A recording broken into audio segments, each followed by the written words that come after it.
Welcome back to Art, Media and Law with myself and Alan Robertshaw. Yes, it rhymes, and we're going to keep that in, aren't we, Al? So lots of people have asked the question, why are the journalists not being hauled into court to answer questions and being cross-examined, just like Prince Harry, when they are really the ones at the heart of this case? So quite rightly, this question has been asked because if they are the people that are allegedly collecting this information in unlawful ways, why are they not in court? Well, that comes to a very important point about journalists having confidentiality of their sources. So with a brief overview of that, we'll go to our Alan Robertshaw, and then we'll bring up the law and tell you exactly why that is. Take it away, Al. Yeah, there's always been this thing, both at common law and now reflected in statute, that journalists never reveal their sources. Okay, you know, the freedom of the press, the fourth estate. But there are a couple of reasons for this. First of all, there is the genuine interest in, no, we report the news and we insulate our sources. And journalists sometimes will do this. They will, they will go to prison rather than reveal a source, but they do have certain protections as a matter of law.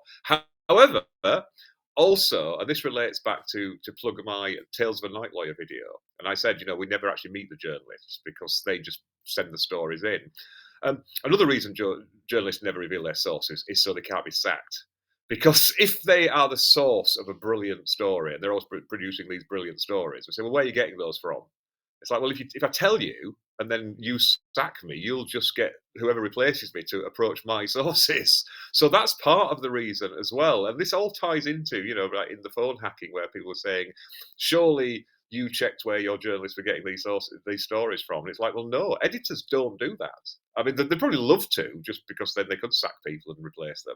But the fact of the matter is, there's always been this culture in journalism that journalists don't reveal their sources. And that's actually Section 10 of the Contempt of Court Act specifically says journalists cannot be held in contempt of court for failing to reveal their sources, save in very particular circumstances. National security is an obvious one. Hang on a second, because, it's no defence. There's no public interest defence for the breach of the Official Secrets Act. So you are sort of complicit in breaching that, and that can be an offence. Also, there's the very, the catch-all phrase, necessary in the interests of justice. That gives judges a massive discretion, of course, because, that can cover just about anything. But in this particular case, it's going to be very interesting because there are two conflicting things here. First of all, yes, journalists do not have to reveal their sources. So they will be saying, we're not going to court because we would have to reveal our sources. We're not going to tell you. However, in civil proceedings, you are allowed to comment on the failure to produce either bits of evidence or specifically witnesses.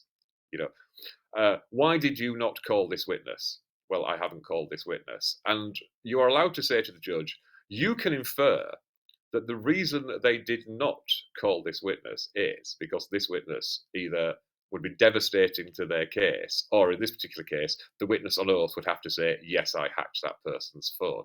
That's the point you will make. And obviously the counterpoint will be, no, journalists never reveal their sources. You can't draw any inference from the fact that they're not coming. They probably got all their material from legitimate sources. And that's what, basically, one of the things that is being done in the Prince Harry case is they're saying, here's a story. Here's where that information was already in the public domain. So it doesn't need to have been hacked because, this information was already out there and a journalist could have found it out an alternative way. So they will make the point that, no, we can explain all these stories away without hacking. But they will also say, the fact that journalists aren't here. So say, well, just get the journalists to come here then and say, no, I got this story from, I read that book, or I spoke to this person, or I heard something that was in the public domain. They will say, no, because we don't want to set a precedent that journalists have to come and start explaining where they get their sources, get their stories from. So that's and this is exactly what Harry wants to do, isn't it? Because he wants to turn this all upside down and turn it around to, as he puts it, to hold the media and the journalists to account as to how they get their information, and essentially to fly in the face of what is codified statutory law and has been for a long time. So, no court may require a person to disclose, or nor is a person guilty of contempt by refusing to disclose the source of information contained in publication, unless, of course, interest of justice, national security. And the big question here, and the only one I think has got any real, any real teeth, is in interest of justice. Because is it in the interest of justice that they should be held to account for alleged unlawful activity and prevention of disorder or crime? So, is it the prevention of crime, or is it just a complaint about it being allegedly being criminally gathered? And so those are the questions. But in this case, the judge has so far said no, as I understand it. Right, Al? Yeah, and I don't find that even slightly surprising, because the courts give a lot of deference to sort of like the journalistic tradition. Because obviously you always argue it's in the interest of justice for the right person to win the case, and we can only get that if we have all the evidence, therefore call these people. And they say, well, no, because they have the protection. I mean, there's this rather weird thing that we always say, trials are not searches for the truth. I mean, that might sound a bit strange, but you see this a lot in certainly criminal trials. Use that phrase Evidence can today. be excluded. Yeah, exactly. But, the fact is, you can exclude a confession if it's not been done in the, in accordance with PACE. And it actually says, notwithstanding in a fair way, exactly. It may be true. Yeah, but even says, the confession must be excluded, notwithstanding that it may be true. I mean, one of the obvious things is, if you were actually, the one person who's not allowed in the jury is, I actually saw what happened. Well, you're the perfect person on the jury then, because you can tell everybody else what happened. But of course, you're not allowed on there. So they're not searches for the truth. There's a lot of mental gymnastics there. And it's who, at the end of the day, can persuade the tribunal to the appropriate standard with the evidence and the witnesses that are admissible. So it is a little bit of an artificial situation, but I think we'll see that play. I'm not surprised that the judge is saying no, we're not having the journalists. I mean, theoretically, Harry could witness summons them. You can issue a witness summons and say, I want this witness being brought to court because I think we have relevant evidence. Two things, and that brings up the point of who is compellable. And so, a competent witness is a compellable witness, and so I've read in some of the comments, surely they can be compelled to come to court and give evidence. Well, yes, but then if they are posed a question, where did you get this from and how did you obtain this information? And they say, I'm not going to answer you. Strictly speaking, they would ordinarily, outside of the realms of this law, they would ordinarily be in contempt of court, because the judge would say, you must answer the question. And they must answer the question, else they're in contempt of court. But as this it's a statutory provision, they are not guilty of contempt of court by refusing to disclose the source of information. So if the direct question were put, where did this information come from? And they say, I'm not telling you.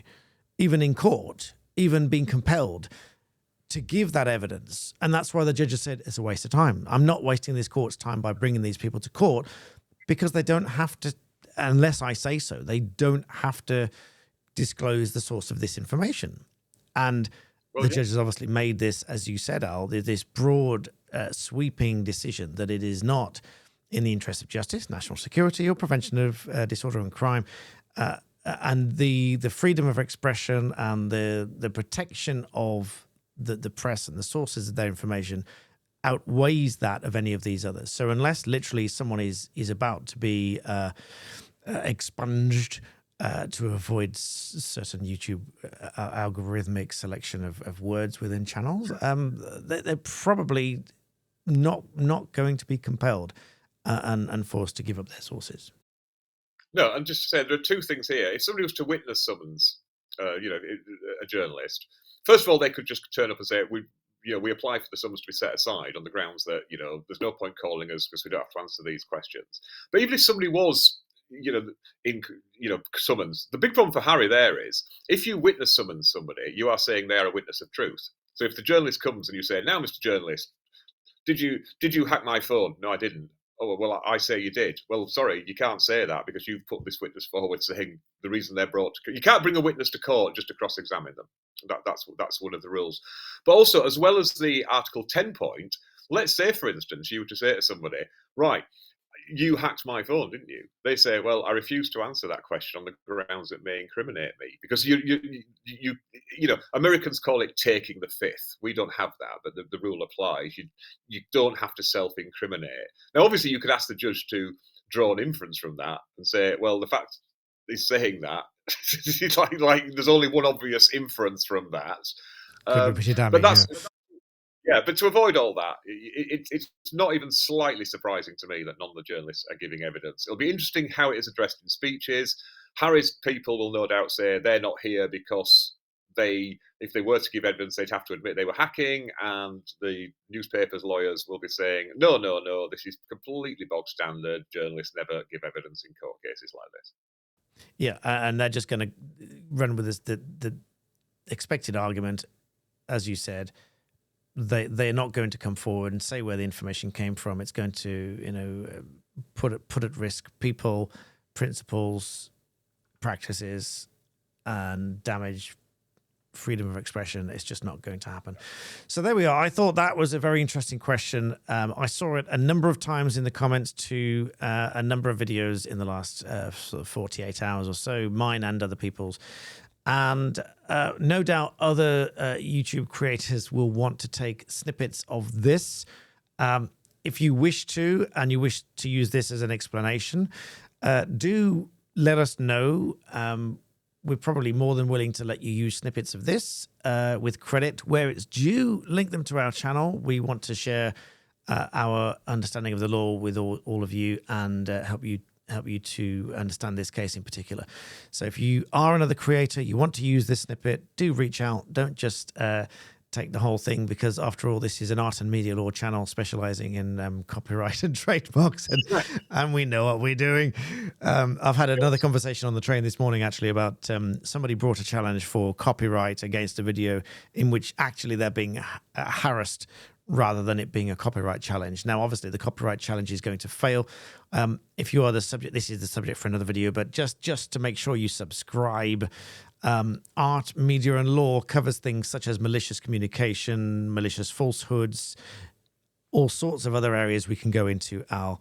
But that claim there, and she may be watching, she may not be, hopefully she is, the copyright claim was probably the wrong one, because albeit a bit heinous in the way that this video was talking about them, it's not copyright. It's not breach of copyright. But if it's malicious in nature and defamatory and harassment and all sorts of other things, then those are the grounds, particularly on YouTube, because YouTube really does take quite a strong stance against hate and community violations. They will delete channels like that.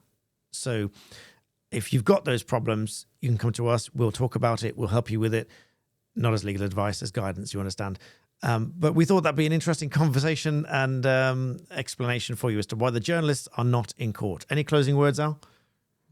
No, just to say, like I say, if you are going to sort of like steal any of this and say, oh, this is fair use, well, is it fair use? It's not. If it's in England, it's fair dealings. There are a couple of videos on that. Please have a look.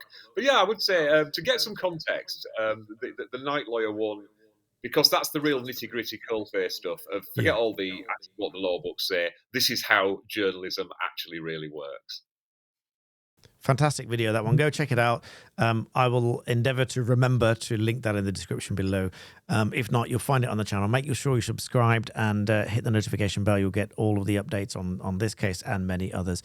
And in the meantime, thank you all so much for subscribing. Thank you for watching, and we'll see you next time.